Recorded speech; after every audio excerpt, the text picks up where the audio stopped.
Hello and good day, Welcome to the Super Good Camping Podcast. My name is Pamela. I'm Tim. And we are from supergoodcamping.com. We're here because we're on a mission to inspire other people to get outside and enjoy camping adventures such as we have as a family. Today's guest is a very talented, ethical wildlife photographer. He and his wife, Susan, host intimate photo tours and photography workshops in Algonquin Park and South Africa. To be fair, there's so much more to these folks: pet photography, editing, workshops, mentorship programs, and on. One of Tim's favorites is the Santa and a Red Canoe series. Please welcome Jesse Vilmer of Follow Me North on Instagram and Facebook. Hey, welcome. Hi, guys. Thank you for having me. Appreciate this. Thanks for coming out. Yeah, excellent. What a lovely intro. I'm going to have you walk around with me and just speak in my ear. That's lovely. Thank you. No problem. We'll do it like, how musicians get a nickel every time their record gets played.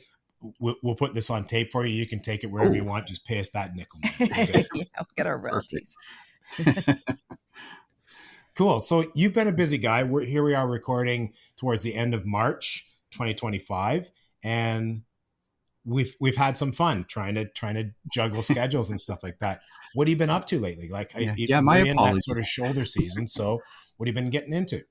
Well, actually, over the winter, it's funny. A lot of times people think that our photography will slow down throughout the winter months, but actually, I find it's a time that a lot of people love to get out into nature a little bit because it's dark and gloomy, and I feel like people just need something, and that something is often just nature or photography, and those two combined is what we love to do.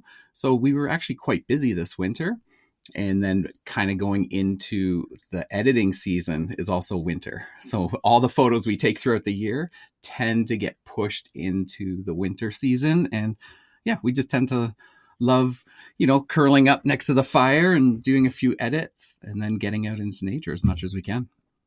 Sweet. So when you're we'll talk more about workshops down the road, but when you're out doing a workshop, do you guys drive to a certain spot, then throw on, snowshoes and trek in a bit? Do you have, like, I make the assumption you have favorite spots where that there are tracks, like trails that a big bull moose, favorite big bull moose goes through, or what have you. So how does that all sort of play out? Yeah, I wish we had a bull moose kind of like in the trees that we always knew was going to be there at all times. And like, kind of like some people that think like Algonquin Park is a zoo for some reason. And they're wondering, hey, where are the moose? When are they going to be let out? And it's quite amusing. Platform. Yeah, it's kind of amusing sometimes hearing some stories from locals as well, what they think. Basically when we go out into the park and we go with that anticipation that we're going to find something. And we always find something. It might not be the moose.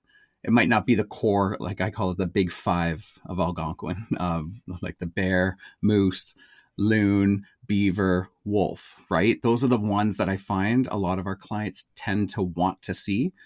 And it's kind of amusing when they're like, I have you booked for a day. We're going to see all five of those, right?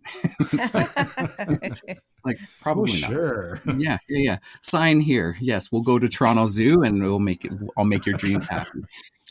So the idea is to go out and find some tracks, hopefully some fresh tracks. And it's kind of helpful knowing what's a fresh track versus a day old or a 2-day or a 3-week old tracks, right?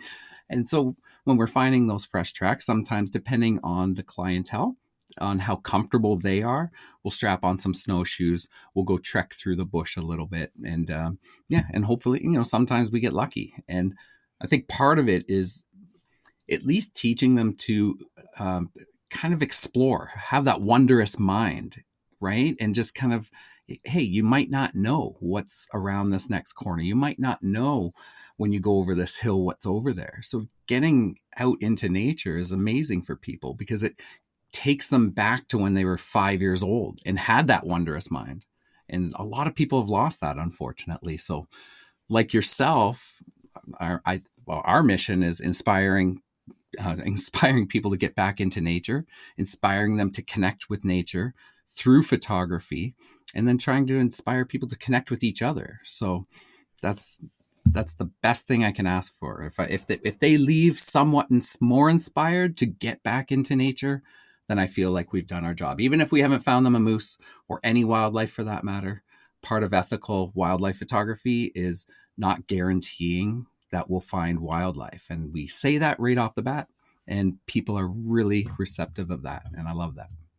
Well, and that's excellent. We're fairly big tree huggers, and I've seen the sad outcome of baiting before, and it's just terrible. That word baiting, I didn't even know existed when I picked up a camera. And it's one of those things that when we're out on these excursions or experiences throughout the day, we bring up a lot of the ethics. We bring up a lot of those words that maybe photographers have never heard of. And then they experience it in the field. And that's what happened to me is I didn't know what it was that I was experiencing, but I knew it was unethical. I looked at it, was like, that doesn't seem right.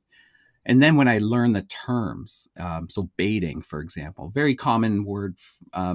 If anybody's listening to this and doesn't know what baiting is, it's feeding an animal in order to get the better photo, the better shot. And it's unfortunate, but it's common. It's common, and it's very common within, like, let's say, owls, feeding owls or feeding foxes to get the better shot. There's lots of different things that I've seen over the years, and some people don't have a clue if it's, they don't know if it's harmful or if it's a good practice, if it's a bad practice. And that's the conversation that we like to bring up. We prefer more conversation versus confrontation. I believe that there's always there's good in people. If people don't know, then let's have a conversation about it. Let's discuss it and go from there. Yeah, agreed. Education for the win every time. 100%. Yeah, I'd love to know more just about ethical photography, like what the baiting, for sure. We don't want to be habituating the animals, but what other kind of things would you include in that ethical photography? Yeah, I think ethical photography should always be a practice. So, for example, when I say a practice, there's always room to learn. So after every encounter that we have in the field, we look back at it and we're like, was there anything that we could have done personally to improve that situation or to improve that encounter? Would that mean not stressing out the animal? Did we interfere with the behavior of that animal doing its thing? For example, if it's feeding and then all of a sudden we stumble across it and then we're pushing our boundaries and getting closer, did we all of a sudden interrupt that behavior, that natural behavior, and then they split? That could happen. We've seen it where, sometimes birds will go one way, the young will go the other way, right?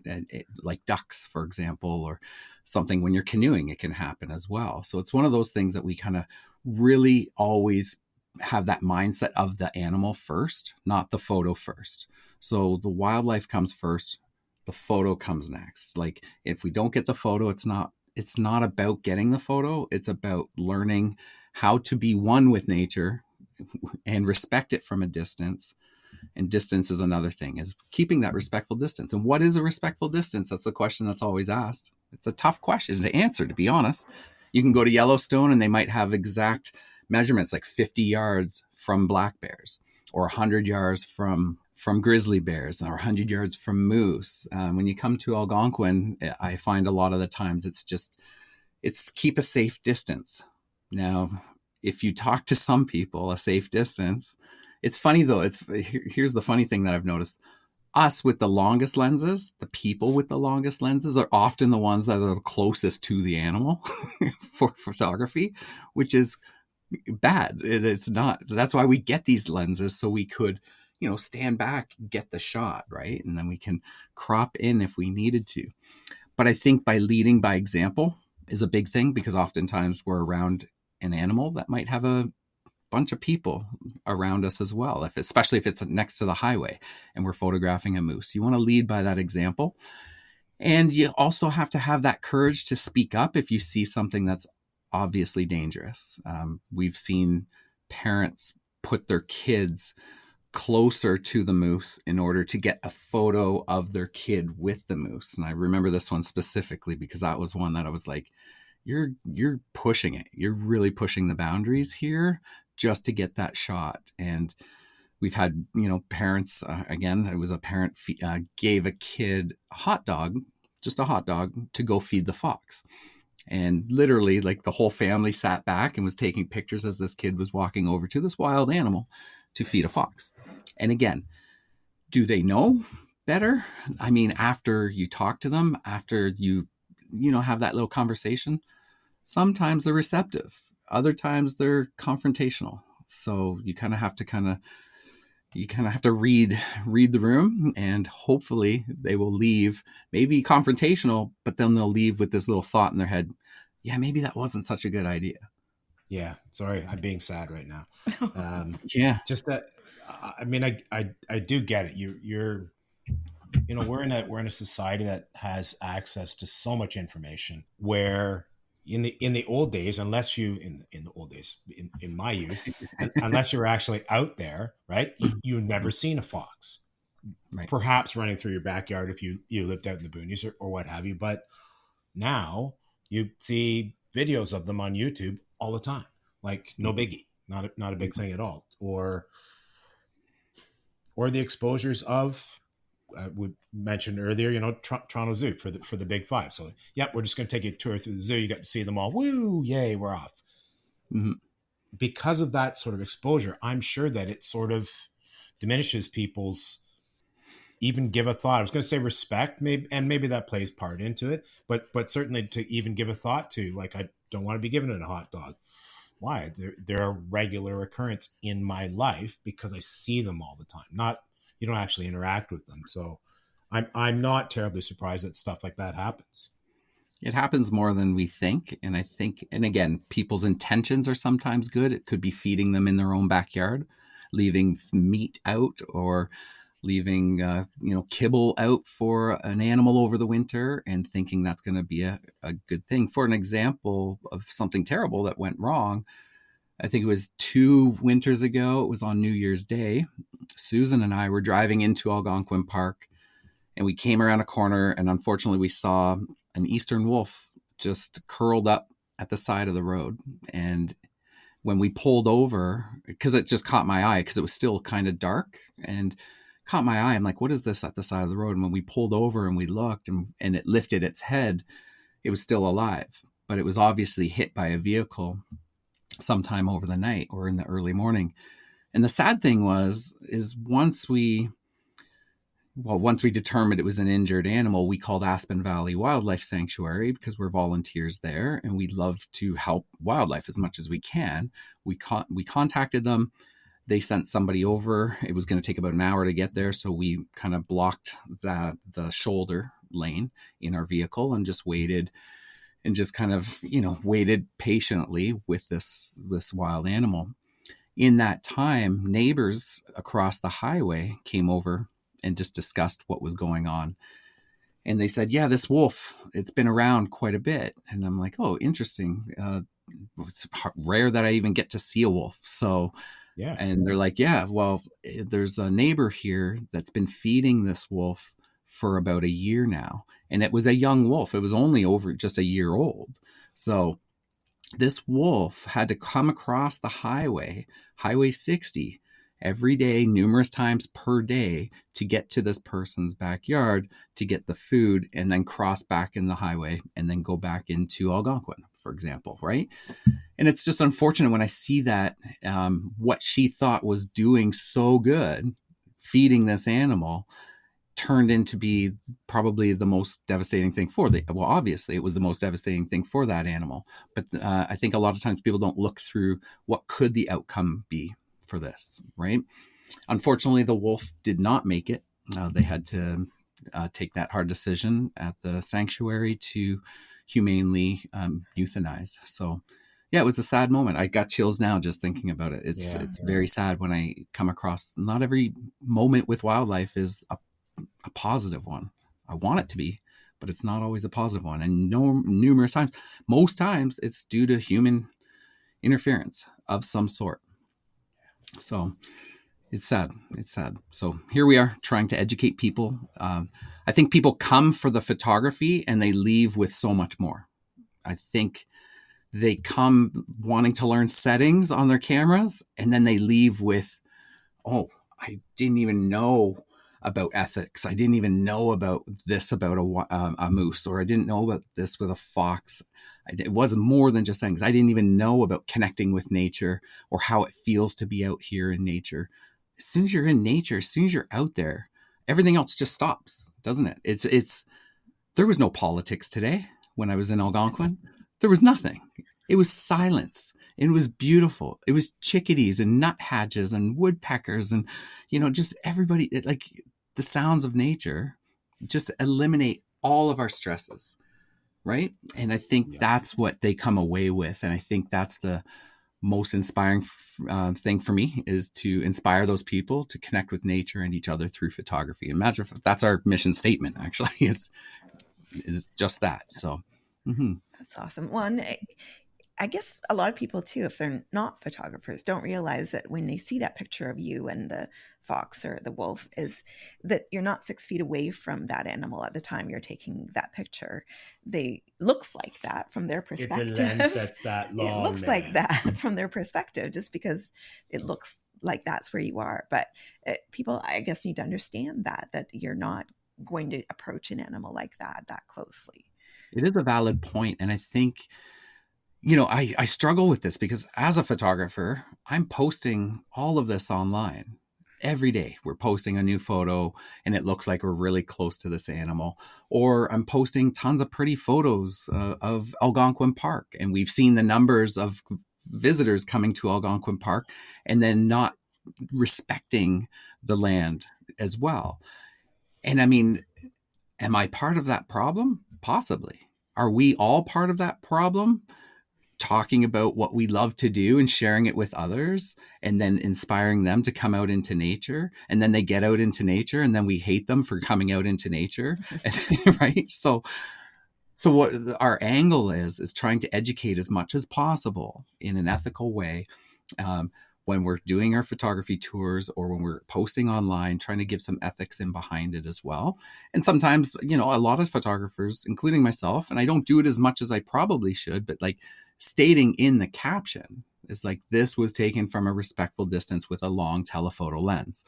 And part of the problem is, like, we think we assume that people would know this, but we've seen it when we get to a moose and all of a sudden somebody's got their giant iPad and they're walking closer to that moose to try to get that photo that we got with our telephoto lens, right? So that's the unfortunate thing. So there's always room to learn. There's always room for improvement from all of us that enjoy the nature as much as you guys do, as much as we do. I think we all have a part to play in the education, not just parks, not just Ontario Parks, not just Parks Canada, but all of us. And of course, we can all point the finger and say, you know what, Ontario Parks, you could do more, right? We can all do that, but we can all do more. We can all do more as well. 100%. Absolutely. We can all do more. And it's always comes down to budget, or it always comes down to how do we make people read, because I mean, when we book a campsite, we have to answer all these questions, and it's just a tick and it's a tick and it's a tick. It's just a check mark. Did I read any of it? No, but I know what I'm ethical, so I know what to do. But I mean, is there a way that we could, it's hard to say the word enforce, because it's like, how do you enforce something, right? Taser. How do you, taser. Every time as you're answering the questions, if you didn't actually read it, you get tased. Straight to tasers. I have to pack that in my bag. I thought I just, bear spray. No, tasers. Tasers are reusable. Bear spray's a one-shot deal. That's a good point there, Tim. I like the way you think. You're going to pack my bag for me this year. All right, cool. All right. We could do the 100%. Entire episode just on ethics and stuff. No. And I totally agree. And leave no trace. And leave no trace. So I made a conscious decision probably a year or so ago. No, it's got to be a little more than a year ago, when I started noticing this was somebody who had no idea what they were doing in the backcountry. I'm backcountry guy. We do front country, but that's my jam. and you get out there and you also hear stories where people are like, yeah, I showed up at my site and there were garbage bags along the edge of it, nicely neat and tied, but like somebody was going to come and take that away. Mm. So good, A, for effort, but B, for not knowing what the hell you're doing, right? So I have made a point of trying to point things like that out, so that in the hopes that it educates people better, because I used to assume if you went in the backcountry, you actually knew what you're doing. So Yes, exactly. we And know people. I feel like ideally, wouldn't it be great if you're going backcountry that there was a 5-minute video that they just had to watch, or Yep, just absolutely. even on their iPhone, or not like, how do you enforce that? But just, it would be great. Taser. You didn't watch the video, you Even get renting tased. canoes. Sorry, what was that, Tim? You didn't watch the video, you get tased. That's how Yeah, you enforce that. love it, love it. Yeah. So tell us about the volunteer work with the wildlife sanctuaries. I think that sounds fascinating. Yeah, Aspen Valley Wildlife Sanctuary, they're very special people. One of the largest sanctuaries in all of Ontario, if not all of Canada. One of the only ones that can actually house moose and have rehabilitation for moose as well, which is great. So every year they have hundreds and hundreds and hundreds of animals, and this is the time of year where they start to come in. They could be orphaned animals. It could be due to injuries from car strikes or anything along those lines. And Aspen Valley's mission is to rehabilitate as many animals as they can. Or, sometimes, again, it's not always it's not a pretty ending, right? However, they also have permanent residents. So for the animals that cannot be re-released due to maybe an injury or maybe due to habituation, that's a big one. If animals are too habituated, and we've seen it with like foxes in campgrounds, we've seen it with bears coming into campgrounds and just, right? So when they have those cases, they also have the grounds, they have the space that they can make that call. Can we keep this animal? And of course, it's a call not just by Aspen Valley, but M&R gets involved as well, and they make that call. Can we keep this animal and give it a better life here, or at least give it a chance to live out its life in these giant enclosures? It's not like a zoo. It's not like a small little 10 by 10 cage. No, they try to replicate that natural environment for that animal as best as they can, give them all that space. And it's really exciting. They're working on a new wolf enclosure right now, and it should be ready within the next few months. And the wolves are going to have even more space for them to roam around within the grounds. And they do tours for regular folks if they want. Just note that it's not just stop in and just don't drive in and say, hey, I'm here for a tour. You have to book all that online, because a lot of it's run by volunteers. So for volunteers, they have volunteer greeters that will greet the people. Then they have volunteers that will work the little gift shop there. They have volunteers that take people on tours. And then there's volunteers like myself and Susan. We offer photography guided tours there, and we just they're very small. So it's just literally me, Susan, and a maximum of 4 people. And we just get to bring them through at a much slower pace. So then it's not like the regular group where it might be 10 to 20 people walking around. They have about an hour and a half roughly to walk around that place with a guide. We spend up to 4 hours with them. So we can show them different locations where we can get the shots through the enclosures. So it's we know the unobstructed views that we can get some of these great shots with some of these animals. And so it's more of a VIP experience doing it that way. And 100% of the proceeds go to them. So a part of one of our packages that we sell on our website is 1 day in Algonquin and a half day at Aspen Valley Wildlife Sanctuary. So $465 of that fee goes directly to Aspen Valley, and we just donate our time. That's our giving back, because we love them. And we love wildlife. Yeah. Yay for you. That's cool. Yeah.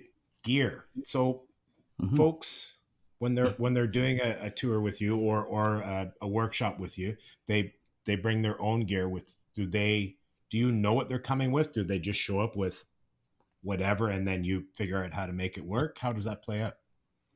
So for anybody that's looking at our website and our workshops, usually we just have a little questionnaire that they fill out first, and we jump on a Zoom call similar to this, and then we just kind of go through a few basic questions of like, what are they looking for? Are they just opening up their camera for the very first time and they need every step of the way, or are they established photographers and just want to learn a little bit more about wildlife photography? And then we have people that have been professionals and they just want to know, some more tricks and tips when it comes to seeking wildlife. It could be from hot spots in the park that we know about, or tracking, anything along those lines. And I think why we have these little consultations, first of all, is to get an idea of where they are on that level, like on that journey. And it's just working with small groups. So I think what I love about our workshops is we don't do more than 4 people at a time. We only bring out maximum 4 people. We used to do 10. This was before COVID. We used to do like big groups of 10 to 12 people. But I find now that and it was a result of COVID, we brought it down to like 1 to 3 people, maybe 4. And I'd say most of our workshops now are one-on-one. So it's actually very intimate.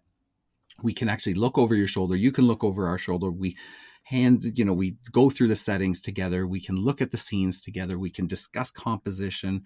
We can have a better chance of seeing wildlife instead of having 5 cars following me on the highway and then trying to pull over at different spots and maybe lose the sighting. And we get to see more. We get to actually get out more. And it's all based on, we've had people that show up and they just have an iPhone and they just have a smartphone and they just want to learn how to take better photos with that.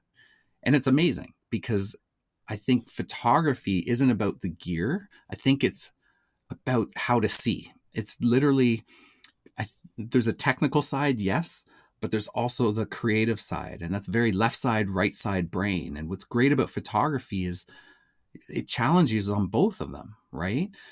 And the people that are very technical have a hard time sometimes seeing what they want to take a photo of. And then there's the creatives that they love the compositions and they can look at a scene and be like, yeah, this is what I want to take.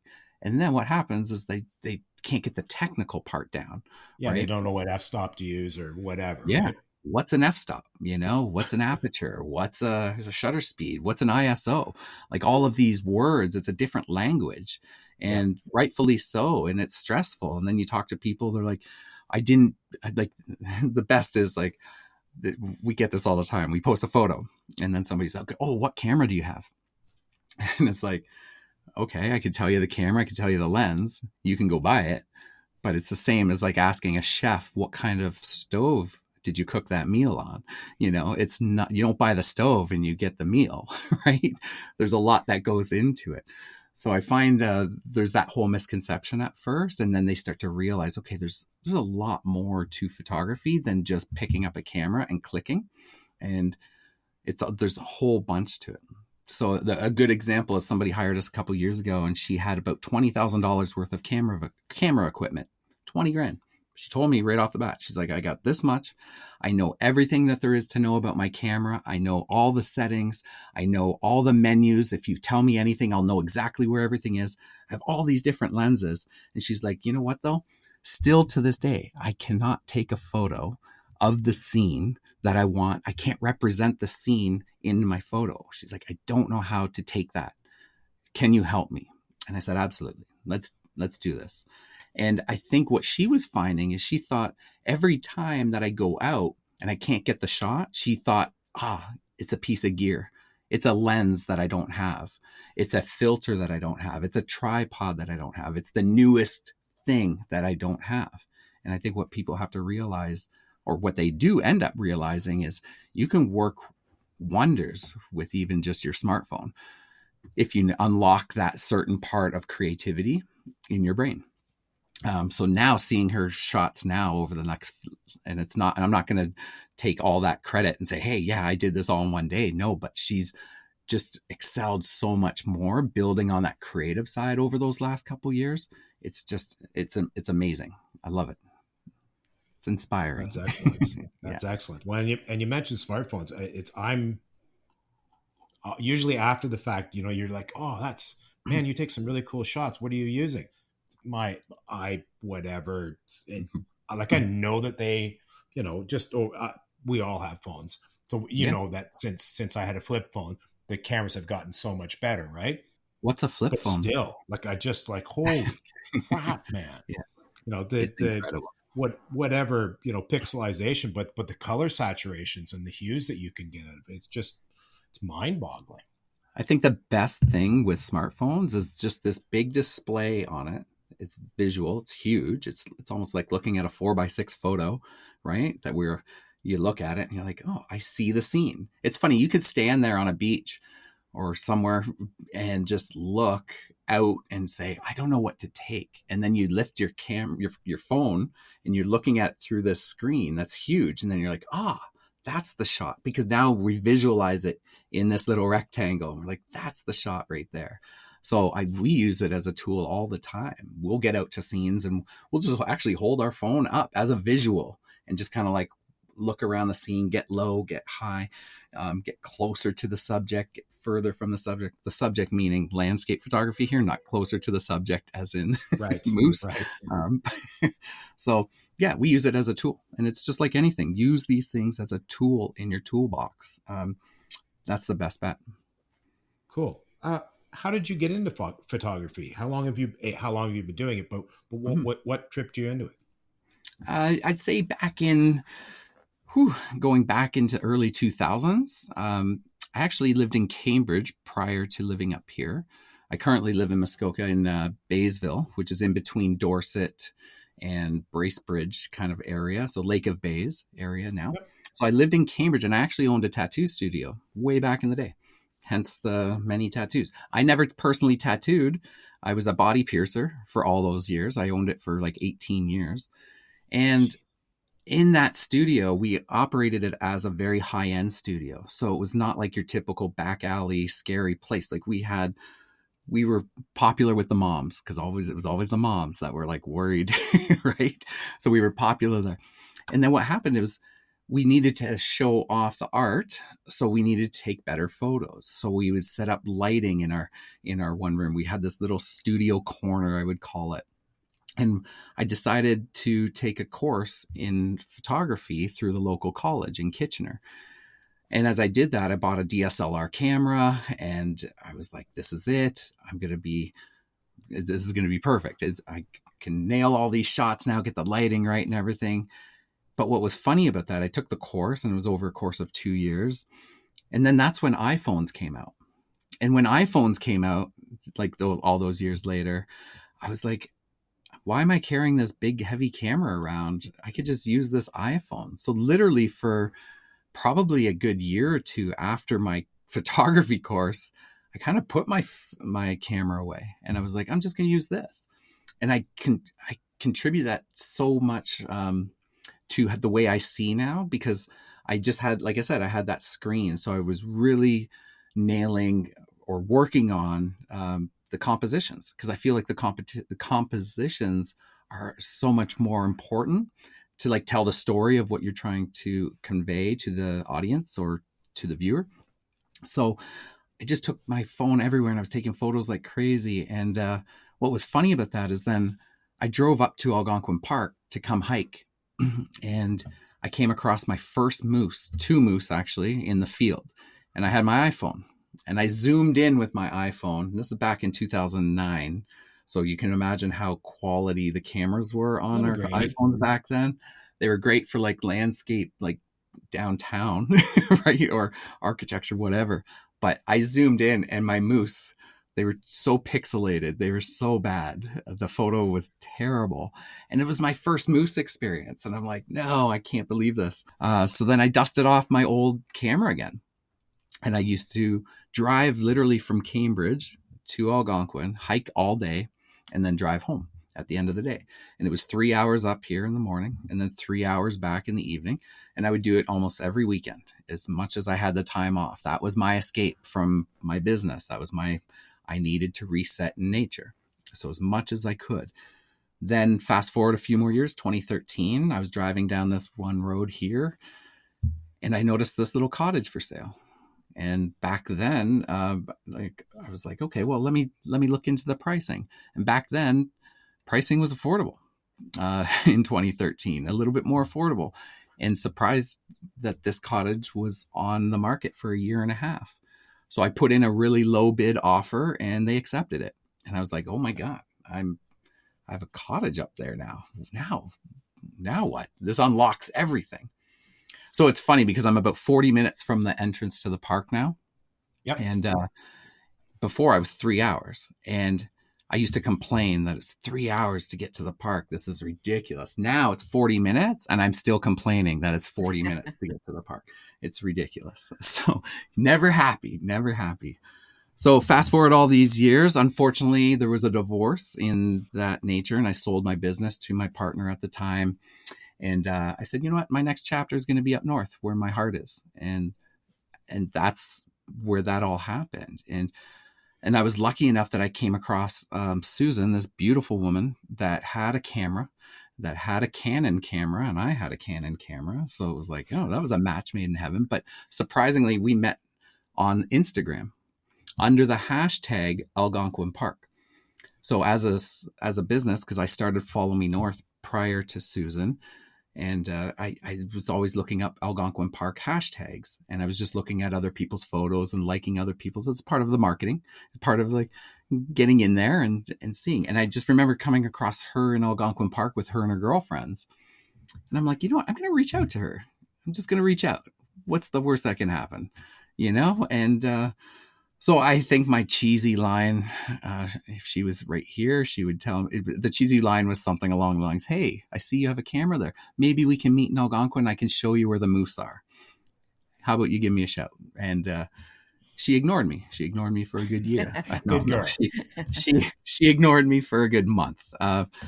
And it wasn't ignored. It was just in Instagram. If you message somebody that isn't a friend, it goes into a subcategory, like another folder. Yeah, it goes into hidden messages or something The like hidden that. messages, right? So then she contacted me later and said, you know what, that was great. Why don't we meet up sometime? So anyway, fast forward, our first date was actually in Algonquin Park on the 125th anniversary of the park. Oh, So that was beautiful. Yeah, Perfect. that was really great. So we had our first little glass of wine at Bartlett Lodge in the park.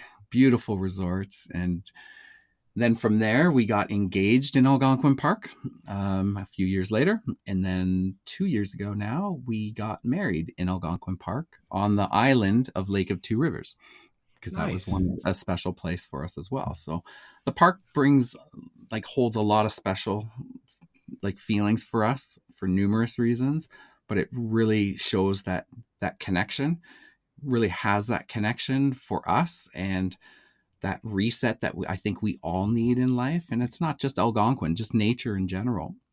Just so happens that Algonquin was what brought us together. And so photography was first, and then getting out into nature more. I was always into nature, but I mean, so it was just an easy transition to bring the camera along with me to capture these moments.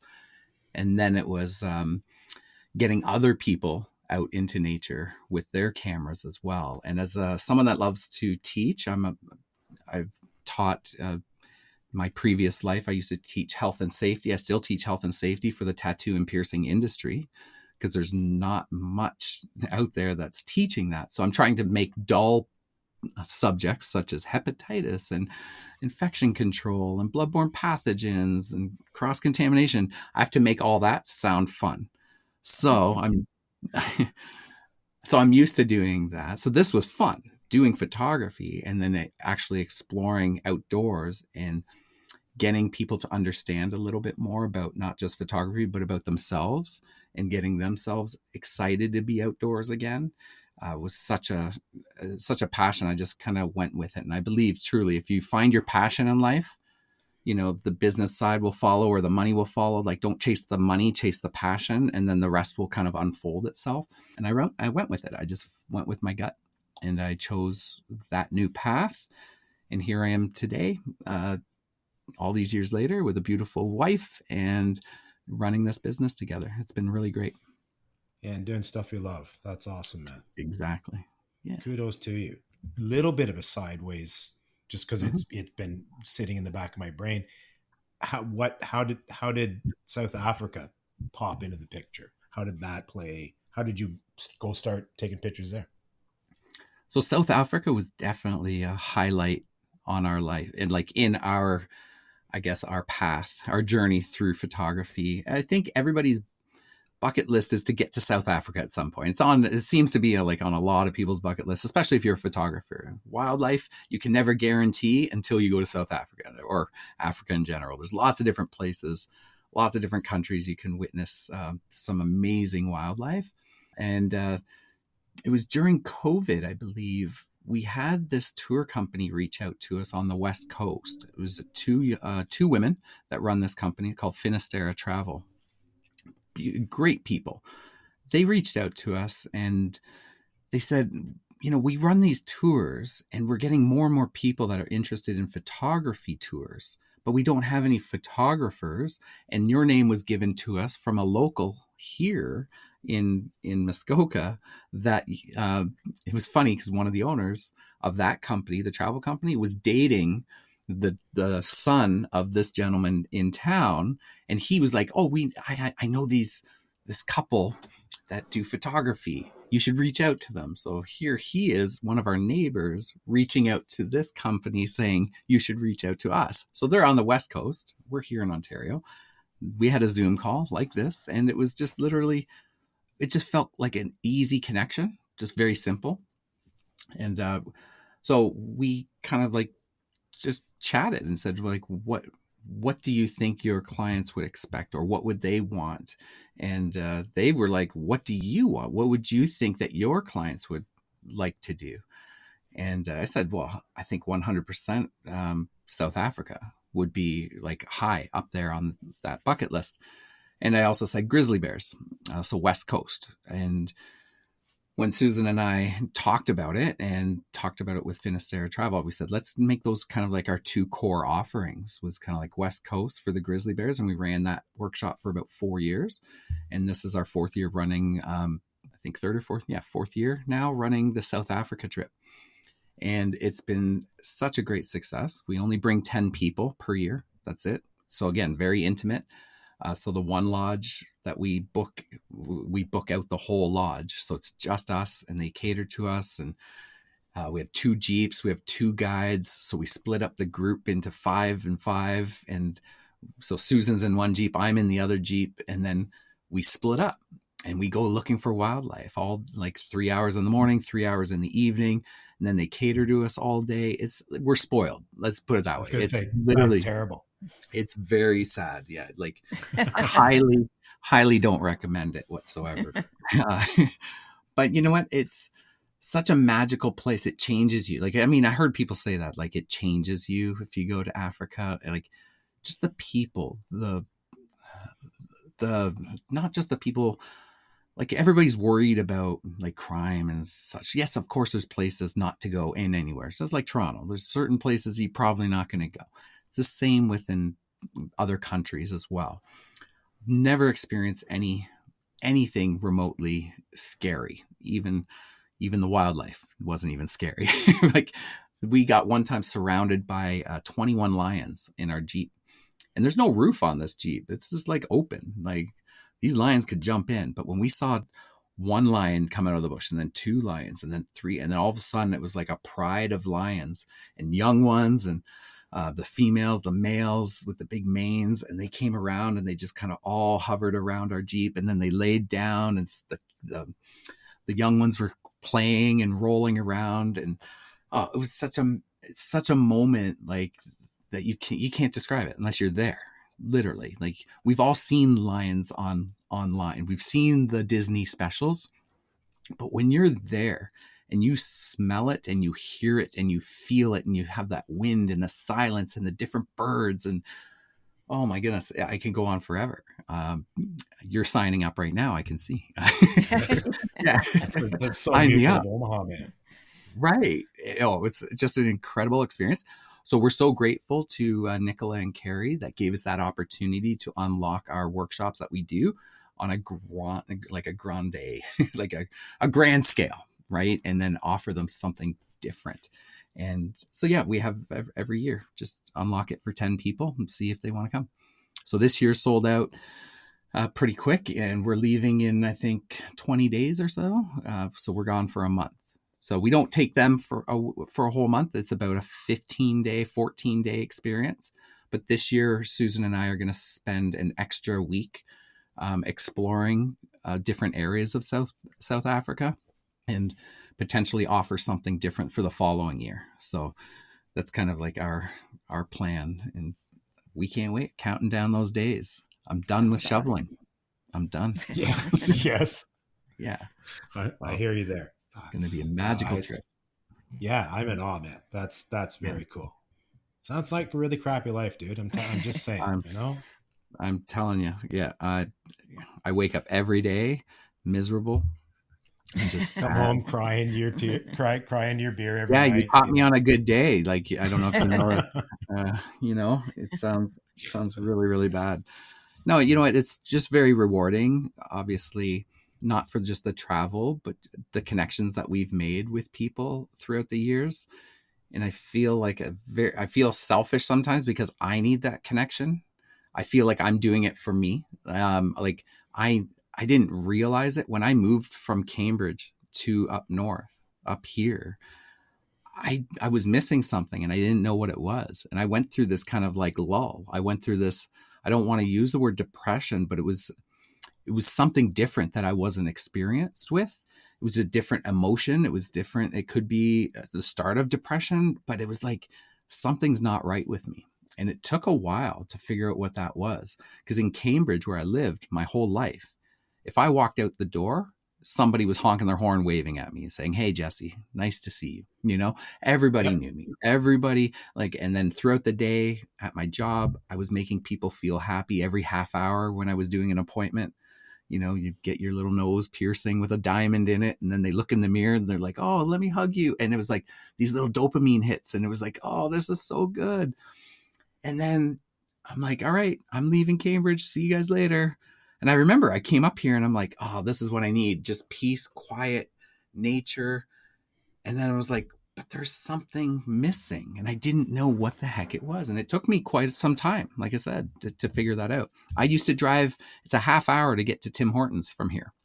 I used to drive a half hour to go get coffee just to see somebody, just to say hi to the person that was serving me it was just a strange feeling. I remember walking across the highway, not the highway, but the road in Bracebridge, and somebody honked at me and I waved thinking I would know them. And they gave me the finger. I was like, "Oh, you're right." Like not everybody knows me here. It was completely different. So, I've learned over those years that I definitely needed that connection. Susan definitely played a huge part with helping me heal throughout that. She moved up here from Whitby, and she was working in Toronto for so many years. And it was like, how do we do this? Like, if I move up north, are you gonna be still in Toronto and we just do this on weekends? And so she actually pitched to her boss, like, "I need some remote time. Can I do three days a week remote?" And this is before the word remote was a word in the workplace. So way before COVID. And they actually gave her 3 days to work remote and then 2 days in the office. And there was a point where even that was getting tough for her. So she's like, "You know what? I'm giving my notice. I'm actually going to give my notice and I'm quitting." And they said to her, "No, you can't quit. What do you need?" And then she said, "Well, I would like full-time remote." And they gave it to her. And it was incredible. So that Sweet. right then helped us kind of like get Follow Me North on a good traction in that direction that we wanted to go. And we had this vision for it. And we're still continuing that vision to this day. And we're doing this now more or less full time and trying to get as many people out there. And I think this year is going to be probably a record high, because I think a lot of people are traveling in Canada and they want to spend their money in Canada. And rightfully so. Canada's beautiful, regardless of what's happening south of us. And it's really special to be able to offer something like that for people that are looking for an experience, something different. For example, we just got back yesterday from somebody celebrating their 30th birthday. and they chose Follow Me North to experience their 30th birthday with in Algonquin Park. And it's such a special thing to be somebody's part of their milestone in their life, right? So I just love connecting with people. I think more than anything, it's connection for me.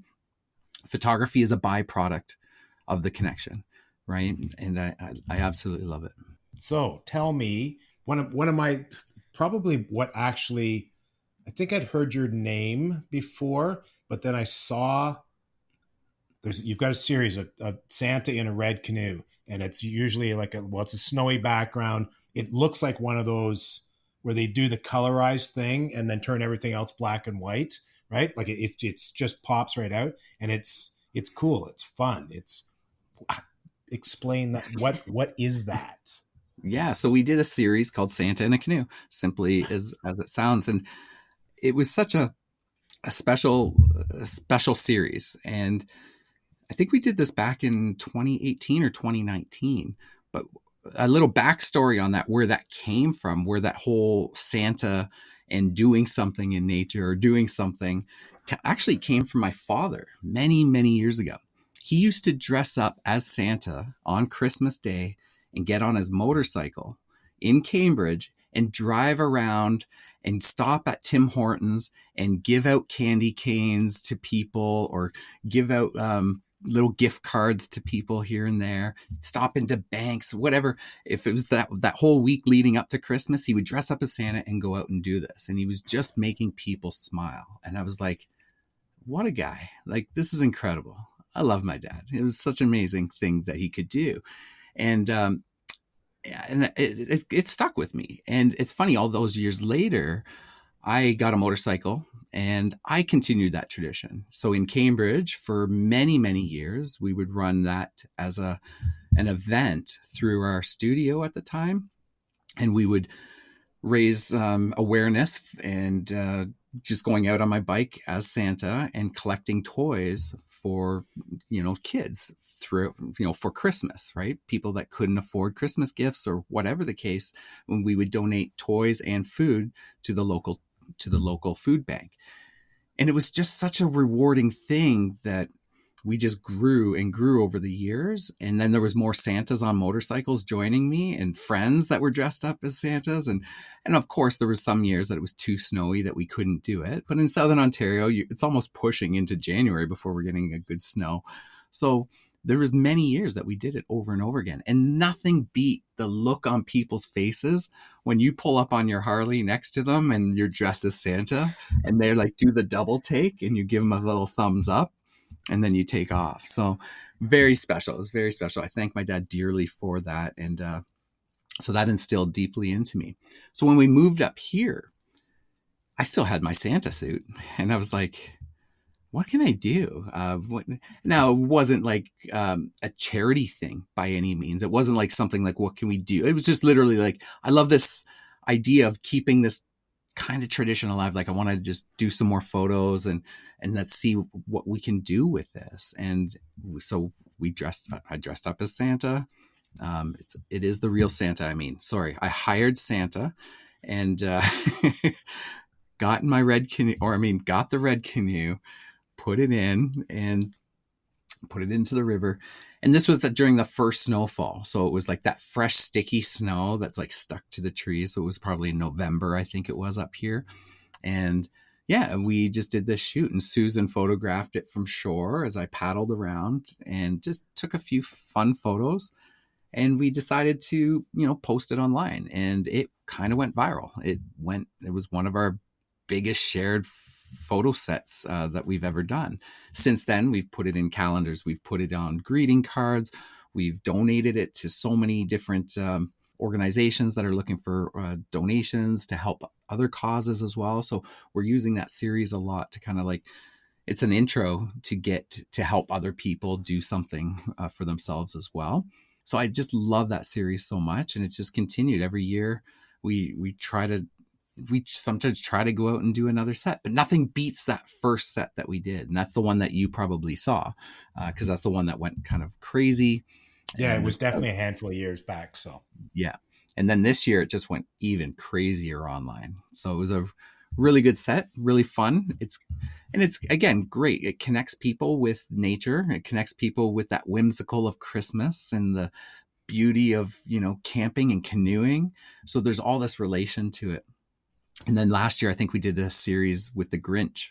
So we did the Grinch in the canoe. So Missed that. yeah, so we Gotcha. did the Grinch in the canoe. You probably didn't see it because I also learned afterwards that we might get sued if we continue with the Grinch because Disney owns Grinch. So I was like, Of oh, okay. course. So we pulled it. But yeah, that series was very popular as well. But nobody owns Santa, so we were able to run that one, and it still continues to this day. So as long as we're making people smile and make them feel good, and again, hopefully connecting them with nature and each other through photography, then it's a win-win for us. So. Well, I just along lines of making people smile. The Sorry Algonquin page on Instagram is hilarious. I don't know what they've done is they've taken negative reviews that people have posted about Algonquin, and they've juxtaposed that with some of the beautiful, like brilliant photography that you and your wife do, and it's hilarious to me just to see what it was so boring. There's mud and trees, and it's like, and then there's this beautiful backdrop that you guys have put that quote on. I just thought it was really funny. I love that series too. And it was funny how that took off because it was just literally, I was looking up, there's an app called All Trails, and I was looking up an app and just kind of reviewing some of the reviews about that one trail. And then I came across one, it was a 1-star review, and I was like, oh, let's read it. And I think one of the 1-star reviews, one of the first ones that I read was literally there was so many bugs on this trail and I wasn't informed about it beforehand. And 1-star review. And it was like, do you think that Ontario Parks has that right? Like they have to inform you that there's bugs at this time of year. So I just was like, this is ridiculous. I wonder how many more there are. And surprisingly, after a deep dive into like Google reviews and TripAdvisors and all these different places, I found some of the best ones. And then I just exactly did that, put that bad review over top of one of our pretty photos. And to this day, I still get people coming up to us in Algonquin and they're like, you know what? We sat around the fire last night and we were all making s'mores and we passed the phone around reading quotes from Sorry Algonquin. And we all just died laughing, sitting around the fire, having this, like listening to some of these, how ridiculous they were. And it's not to bring negativity to it. I think it's to, I hope, this is my hope, that somebody that wrote one of those reviews reads it again in this context and was like, okay, you know what? You're right. It is ridiculous what I wrote that, nothing but mud and trees, nothing to see here, like terrible place to go for photography. Don't waste your time. Like there's better Wi-Fi, it needs more Wi-Fi or something. Like there's just so many that I was like, there's better roads in Kazakhstan. That's one. And I was like, really? And you spent the time to log into something and write this bad review and there was nothing good from it. And I think that's a hard thing to grasp for me because there's so much beauty out there and we're so quick to jump at all the negative for everything that people forget that you probably witnessed 10 amazing things and then this one negative thing is the one thing that gets stuck and recycled and gets regurgitated and just spreads, right? And I think now it's about sharing that kindness, and I want people to like share more of that kindness and share those positive reviews. Get online and go onto Google and give somebody a positive review. You went out to a nice restaurant, how many people just write a negative review as soon as they get home if all of a sudden somebody was too long or somebody didn't greet them properly, but they didn't remember the 5 other times that they've been going to that same establishment and got that great service and didn't tell anybody. So it's hard as a small business owner myself. It's like you want to give that experience that everybody's so happy, like that they leave feeling valued and had a great experience. And you know what? I want to encourage people to look for that and see those things. And the more kind Google reviews or good reviews that you can leave for people, guess what? You're going to start seeing more. You're going to start seeing more kindness in your life. You're going to see more people doing those positive things for you. they're just going to come your way. You're not going to be seeing the negative as much. You're going to be seeing the kindness. So I challenge everybody to go out there, share your smile, share your kindness, keep it kind, and then it's going to follow you. It's going to come your way. That's an excellent challenge. Yeah, I totally agree. Mm-hmm. Thank you so much, man. Well, this has been a fantastic, fantastic chat. I don't know why I didn't do this way sooner. It's because I was ignoring you for all those months. That's why we didn't do it way sooner. My apologies. I was out in nature connecting. But you know what? This is connection too. And I love that you guys are doing what you're doing and getting people inspired to go outdoors as well. And I'm so grateful that you guys reached out to me. And on behalf of Susan, that unfortunately couldn't be with me today, I know she loves what you guys are doing. Just because it's similar, we're inspiring people to get outdoors and share our love for nature. So thank you on behalf of Susan. Follow Me North. I appreciate you guys. Cool. Awesome. Thank you so much to Jesse Vilmer of Follow Me North. Check him out on Instagram and Facebook. And actually definitely check out the Sorry Algonquin Instagram page, because it is good for a laugh, especially if you enjoy Algonquin Park. You'll find it amusing. And do check us out while you're on any of those social media things. We're there too. And please do check us out on YouTube, subscribe. And if you would like to talk to us, we're always at hi@supergoodcamping.com. That's hi@supergoodcamping.com. And we'll talk to you again soon. Bye. Bye.